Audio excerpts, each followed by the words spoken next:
With the triumphant return of Daniel Craig as Benoit Blanc in Glass Onion, there is no better time to look back at the actor's long tenure as Agent 007, aka James Bond. His license to kill lasted 5 films over the course of 15 years, the longest time any Bond actor has held on to the title. After the dust settled on his run, we were left with some clear favorites along with some controversial and lesser-loved films, particularly Craig's second and fourth outings, Quantum of Solace and Spectre.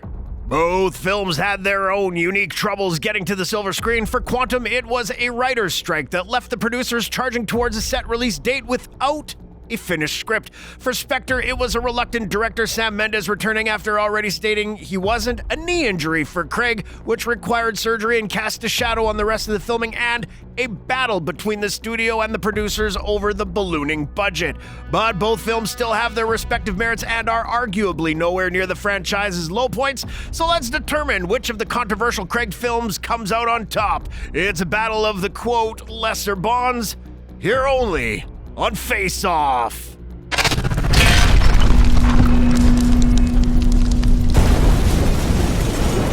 Disclaimer. No actual science was used to determine the outcome of Face Off. Your results may vary. Please do not consume Face Off if you are allergic to conjecture, opinion, or general nonsense. Round 1. Opener. Quantum of Solace opens right before the excitement with some flashes of Bond driving in a dark tunnel. It's a moody setup that quickly explodes into action with the henchmen giving aggressive pursuit to Bond. From the get-go, the editing is lightning fast, often disorientating, and sure doesn't let up. The film continues the new tone established in Casino Royale with gritty, rough and tumble action being the staple of this incarnation. We've got car crashes galore on this high-speed chase with multiple vehicles falling off cliffs, and much like Casino Royale, the majority of the stunts are completed practically. Unlike many Bond openers where Bond comes out of the action unscathed, Bond goes through it in this one. His door gets ripped off, he's scraped up multiple times, and with no gadgets to rely on, he only has his driving skills to get him out alive. He finally makes it to his safe house where we find out that Mr. White was in the trunk the whole time? Metal. This also shows the audience that this will be the first Bond film ever to be a direct sequel. Spectre opens with another first for a Bond film, text appearing on the screen right after the gun barrel opening, quote, "The dead are alive." Then, we're thrust into a gigantic Day of the Dead festival in Mexico City. What follows is an impressive one take through the crowd into the hotel and onto the roof. It does lose brownie points for not hiding the stitches as well as other long takes for sure, but overall, it's still a slick and smooth Bond introduction. 00 listens in on a meeting between some baddies that plan to blow up a stadium before quickly blowing them up first. He gives chase to his target that gets away for a moment and is forced to stalk him through the crowd without raising suspicion. Bond narrowly makes his way onto the bad hombre's escape helicopter, and what follows is a mid-air battle over the crowd. It starts out without any score and just feels so menacing and dangerous. Bond manages to grab the ring of his target before kicking him out of the helicopter and takes control of it right before it crashes into the crowd. Classic Bond stuff right there, folks. The two openings contain thrilling elements that make them very memorable. Quantum is all pedal to the metal, breathless action, and Spectre is classic Bond on a grandiose scale. Quantum loses more points here because of an issue that permeates the whole film. The editing is often so fast-paced it's hard to make out the action on screen. The action itself may be more practical than Spectre's, but at least with Spectre you can keep track of the action the whole time. For that reason, we gotta give this first round to verdict. Spectre. Round 2. Title sequences and songs. After every Bond opener, there's a title sequence along with an accompanying song. In Quantum, we have Another Way to Die, sung by Jack White and Alicia Keys, and in Spectre, we have Writings on the Wall by Sam Smith. Quantum's title sequence depicts a stark desert landscape, setting us up for the film's main theme and locations. Spectre, on the other hand, contains images from past Craig films tied together in smoke, as well as an actual octopus, symbolizing Spectre and its multifaceted reach in the previous films. Both songs rank among the lower spectrum of Bond themes. Another Way to Die is punk rock and channels Bond's anger well, but the harmony between White and Keys just doesn't gel. When it's only the musicians vocalizing, the song kind of falls in on itself. Writings on the Wall is a ballad with some excellent Bondy brass, but attempts to be a love song for characters that we haven't met yet. The lyrics are quite simplistic, and Smith's falsetto vocals are a little too falsetto for the big brassy instruments, and it comes off feeling like a lesser version of Adele's smash hit, Skyfall. Both songs were also not the first choice of the filmmakers. For Quantum, Amy Winehouse was tapped to do the job, but her unfortunate drug addiction and mental health issues meant she didn't have the time or creative energy to spend on it. For Spectre, Radiohead was the top choice, but kind of blew their chance when they submitted a song they'd already composed instead of writing one specifically for the film.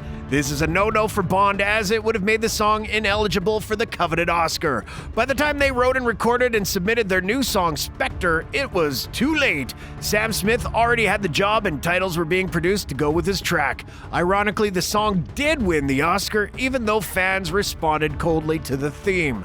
This round's too close to call. Both songs and titles are lacking in serious ways, especially compared to the other versions in Craig's Bond entries. Neither can escape the shadow of what could have been and end up at the bottom of the barrel here. Verdict? Draw. Round 3, Bond Girls. No Bond film is complete without the Bond girls. Typically, there are two, the main one and the supporting or femme fatale one. In Quantum of Solace, we're introduced to Olga Kurylenko as Camille, a Bolivian intelligence agent on a mission, and Gemma Arterton as MI6 agent Strawberry Fields, who works in the British consulate in Bolivia and is tasked with apprehending Bond after he's gone rogue. In Spectre, we have Monica Bellucci as Lucia Sciarra, the widow of Spectre agent Bond kills at the beginning of the film, in addition to the main Bond girls for the rest of Craig's run. Léa Seydoux as Madeline Swan, the daughter of Mr. White, whom Bond ends up falling in love with during his mission to protect her and take down Spectre. Madeline, in particular, is notable for being the first Bond girl to have a major role in subsequent Bond films, as she would now show up in the next and final Craig film, No Time to Die. There were plans to bring Camille back for future installments, but obviously that never panned out. Both films don't do a huge amount of justice to their supporting Bond girls. Arterton brings fiery presence to the movie, but is unfortunately dispatched, continuing the tradition of Craig's Bond girls dying, although she does get a great callback towards the end of the film. Bellucci, who is notable for being the oldest Bond girl, plays Lucia with graceful melancholy that is really beautiful, but again, the movie forgets about her as soon as Bond saves her and gets the information he needs. Madeline is a great second love interest for 007 and is someone who can truly understand him by knowing the harsh reality of assassin life thanks to her father, but it isn't really until No Time to Die where you truly believe these two have fallen for each other. Spectre just doesn't give Seydoux enough material to work with for Madeline in comparison to its sequel.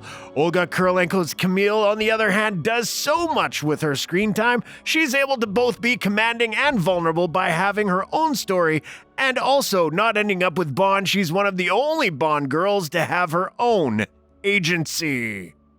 Verdict: Quantum of Solace. Round 4, Bond Villains. Quantum's main villain is Dominic Green, played by Mathieu Amalric. He's a senior member of the organization behind Vesper's death in Casino Royale, and in this film is plotting a coup in Bolivia for nefarious purposes. Spectre's main villain is, of course, the leader of the organization, Ernst Stavro Blofeld, played by Christoph Waltz. For most of the film, however, he is known as Franz Oberhauser, Bond's surrogate brother, presumed dead, who holds a grudge against him. Making Blofeld's Bond's brother his narrative move that unfortunately brings the series a little too close to Austin Powers. The movie also stumbles in trying to connect all of Craig's Bond's past adventures and making Blofeld responsible for them. Quantum being a subsidiary of Spectre makes sense, but the idea that all these men wore the ring at one time doesn't. Also, much like Madeline, Blofeld's best scenes won't come until the sequel, No Time to Die. Green, on the other hand, is a compelling Bond villain because he doesn't feel like a typical Bond villain. He's such a slimy guy who feels real and remains shockingly relevant to this day. His scheme is to control a country's water supply. May seem quaint in comparison to the series' other villains, but by giving him that grounded goal, it feels way more achievable and thus threatening than, say, a villain who wants to flood the world and create an underwater society. Blofeld may be the big bad, but by not utilizing him to his fullest until the sequel, he concedes this round to the founder of Green Planet. Verdict: Quantum of Solace. Round 5, action. Every single Bond film has their fair share of action, and Quantum as well as Spectre are no different. As previously mentioned, both films have large set pieces in their openers. Quantum follows it up almost immediately with a frenetic foot chase in the tunnels and across the rooftops of scenic Italy. For big action beats in the film, director Mark Forster channels each of the elements from earth to water to air to fire. By doing this, each one is distinct and visually engaging. It's just the camera work and editing that often let these action scenes down. The action here is so disorientating that it's better to just look at the subscribe button and make sure you hit that notification button while you're at it. Oh, let's compare two similar fight scenes from each film. Bond's quick fisticuffs with Slate in Quantum versus the train ambush by Mr. Hinks in Spectre. The fight with Slate is brutal, to be sure, but the camera work is often too dizzying, and its DNA feels too borrowed from the Bourne series. On the flip side, Spectre's fight is classic Bond. It may not push the needle forward, but it executes what it needs to do in a clear way. Which can be said of most of the action in Spectre. It's big and classic Bondian, but oftentimes it's not as exciting as it could be. As an example, there is a car chase through Rome, but the streets are so empty, it doesn't feel quite as dangerous as the fight scene in Quantum. But not being able to track the action is not a criticism that you can level at Spectre. For that reason alone, Spectre takes this round. Verdict: Spectre. Round 6, ending. Quantum ends on a pretty quiet note for a Bond film. He's tracked down Vesper's boyfriend, who not only betrayed her, but is also engaging in the same tactic with Corinne, a member of Canadian intelligence. You can see Bond's rage so clearly, but instead of pulling the trigger, he turns Yusuf over to MI6. The final frame is Vesper's necklace, which he has dropped in the snow, letting go of his rage. It's such a downbeat note, but it also makes perfect sense to conclude the story this way. A pre-Craig Bond film usually ends with 007 getting the girl, making a cheesy joke, a wisely dropped choice for Craig's super spy.